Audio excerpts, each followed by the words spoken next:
जय हिंद बच्चों। I hope कि आप सब लोग अच्छे होंगे और अपनी एग्जाम की तैयारी बहुत अच्छे से कर रहे होंगे। अब जैसा कि आप सब लोग जानते हैं कि आपके एग्जाम में 20-25 दिन बचे हुए हैं।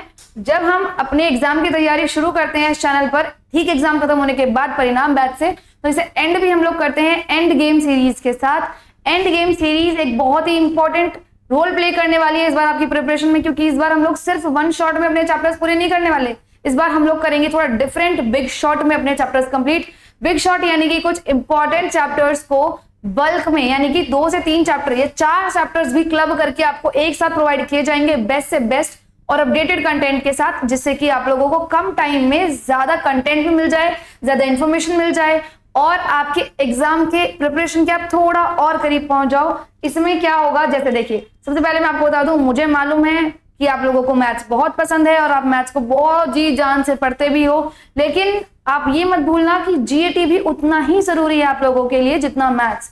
अगर मैथ्स आपको एग्जाम क्लियर करवाता है तो आपका जीएटी भी आपको मेरिट इन होने में हेल्प करता है।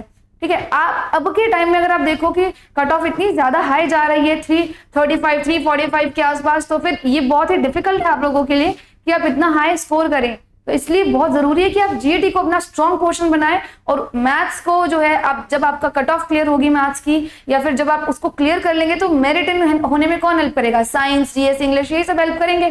तो अच्छा होगा कि आप लोग इन पोर्शंस को अपना थोड़ा स्ट्रॉन्ग लेके चलें। मैं अपने एक्सपीरियंस है, या जितनी बार मैंने आपको इतने समय से मैं आपको पढ़ा रही हूँ, इतने सारे पेपर मैंने एनालाइज किए हैं, उसके बाद एक नंबर ऑफ क्वेश्चंस का एवरेज मैंने आपके लिए निकाला है कि कौन सा चैप्टर कितना ज्यादा इंपॉर्टेंट है।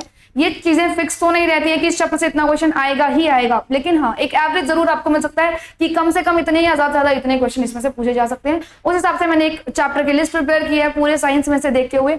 आप इसको रेफर करके अपने चैप्टर्स निकाल के अलग उनमें से उतना पढ़ सकते हैं। जैसे कि अगर बात करें फिजिक्स की, तो फिजिक्स में आपका मोशन एंड फोर्स जो है वो 7 से 8 क्वेश्चन जो है कंबाइंड उसमें से आते हैं। इसके अलावा ग्रेविटेशन से 3 से 5 question, optics, work energy, electricity, जो जिस ऑर्डर में इंपॉर्टेंट है मैंने आपके लिए लिख दिया। आप यहाँ से रेफर करके इसको पढ़ सकते हैं। पढ़ने का क्या तरीका है, अगर आप अभी भी कंफ्यूज हैं तो मैं आपको बता दूं, एनसीईआरटी उठाइए और पढ़ने बैठ जाइए। जो चैप्टर है 9th-10th के ऊपर से ज्यादा कुछ नहीं आता। 40 क्वेश्चन आप 9th-10th पढ़ के भी निकाल सकते हो साइंस के। आपको 11th-12th में तो जाने की जरूरत बहुत ही कम पड़ती है कि बहुत हाई लेवल का कॉन्सेप्ट है, ऐसा बहुत कम होता है। ठीक है, तो अगर आप 40+ स्कोर करना चाह रहे हैं, 40+ क्वेश्चन सही करना चाह रहे हैं साइंस के, तो एनसीईआरटी मस्ट है, पढ़ लीजिए अच्छे से उसे। अगर आपके पास उतना भी टाइम नहीं है तो आपका काम और हल्का कर दिया है मैंने।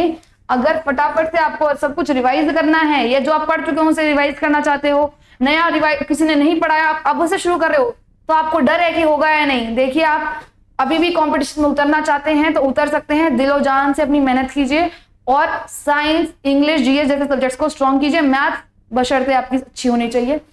अब अगर आप देखें बायोलॉजी का बिग शॉट, एक क्लास से आपके 24 मार्क्स पक्के हो जाएंगे बायो वाले, अगर आप ये कॉन्सेप्ट्स पढ़ लेंगे। डिजीज हो गया, डाइवर्सिटी हो गया, रिप्रोडक्शन हो गया, ब्लड, फटाफट से जाके आप लोग भी अपना लाइक लगा कर दीजिए, यहाँ पर अपनी अटेंडेंस मार्क कर देना। मुझे भी पता चलना चाहिए कि आप में से कितने बच्चे हैं जो मेरी क्लासेस से अपना बेनिफिट ले रहे हैं और प्रॉपर तरीके से पढ़ के अपना एग्जाम निकालने वाले हैं। ठीक है, अगर आप बात करें इसकी तरह ही केमिस्ट्री की, तो केमिस्ट्री में भी इसी तरीके से चैप्टर का डिवीजन है। यहाँ पर हम देखें बायो को, तो सेल, टिश्यूज, डिजीज, रिप्रोडक्शन, इनसे इतने सारे क्वेश्चन आ रहे हैं। अगर आप इनको अच्छे से कर जाएं तो बायो तो आपके हाथ में, मतलब ये समझ लीजिए कि कहीं नहीं गई। बायो को आप बड़े आराम से कर, ठीक है, अगर आपने एक क्लास देख ली हो जाएगा आपका। मैंने पिछली बार भी टॉप 500 क्वेश्चंस कराए थे, उसमें से भी डायरेक्ट क्वेश्चंस देखने को मिले थे पेपर में आपको। इससे पहले भी मैंने जब सिलेबस कंप्लीट कराया है, तो एंड की क्लासेस बहुत ज्यादा इंपॉर्टेंट होती हैं बच्चे के लिए, क्योंकि उसमें हम बहुत सारे कॉन्सेप्ट मिक्स करके करा रहे होते हैं, तो बहुत सारी चीजें एज इट इज या सिमिलर कॉन्सेप्ट पे आपको देखने को मिल जाती हैं। ठीक है, तो ये क्लासेस मिस मत करना। अब तक आपने अपनी मर्जी से सब कुछ पढ़ लिया, जितना आप चाहते थे वो पढ़ चुके हैं। अब आप अपने टीचर को फॉलो करते हुए, उनकी क्लासेस को रेफर करते हुए, उनके नोट्स को देखते हुए, एक बार सारा प्रॉपर रिवाइज करके पूरा एक डिसिप्लिन मैनर में वे पैक होकर तब जाइए एग्जाम देने, और फिर देखिए कि आपका एग्जाम कैसे क्लियर नहीं होता। केमिस्ट्री की अगर बात करें तो atoms, molecules, atomic structure, carbon, reactions, fuel gases, थोड़ा केमिस्ट्री में मिसलेनियस भी रहता है, यानी कि जनरल लाइफ से भी कुछ कभी कभी अटैच कर देते हैं। जैसे पेंट में कौन सा केमिकल होगा, सीमेंट में कौन सा होगा, गन पाउडर में कौन सा एलिमेंट है, तो ये सब चीजें मैंने आपके लिए एक मिसलेनियस टॉपिक में भी डाल दी है केमिस्ट्री की, जिसे हम लोग अगेन आपके बिग शॉट में कंप्लीट कर रहे होंगे। बस आपको रेगुलर रहना है, डिसिप्लिन मैनर में रहना है। अगर मैं आपको कंटेंट प्रोवाइड कर रही हूँ प्रॉपर्ली, तो आपको भी प्रॉपर्ली क्लासेस अटेंड करनी है और अपना तरीके से रिवाइज करते रहना। इतना सा काम अगर आप कर लेंगे तो आपका सिलेक्शन तो आराम से हो ही जाएगा, रिटर्न आपका बड़े आराम मजे से क्लियर हो जाएगा लाइक अ बटर। ये आपके लिए केक वॉक बन जाएगा अगर आप बड़े ध्यान से अपना जो है डिसिप्लिन मैनर में और रेगुलर तरीके से पढ़ाई करें। ठीक है, सबसे जरूरी तो देखिए पढ़ाई है, पढ़ाई करेंगे तभी आगे निकल पाएंगे। बाकी सब बच्चे को कंपटीशन देना है तो ये चीजें आपके लिए बहुत जरूरी बन जाती हैं। आपको ये चीजें समझ आई है या नहीं मुझे कमेंट में जरूर शेयर करके जाना। ठीक है, और अब मैं आपको कब मिलूंगी? अब मैं आपको मिलूंगी जैसा कि आपने देख ही लिया है 20 अगस्त को ठीक 12 बजे। जीएटी की सारी क्लासेस 12 बजे ही होंगी, ये भी मैं आपको बता दूं, चाहे वो इंग्लिश हो चाहे वो साइंस हो।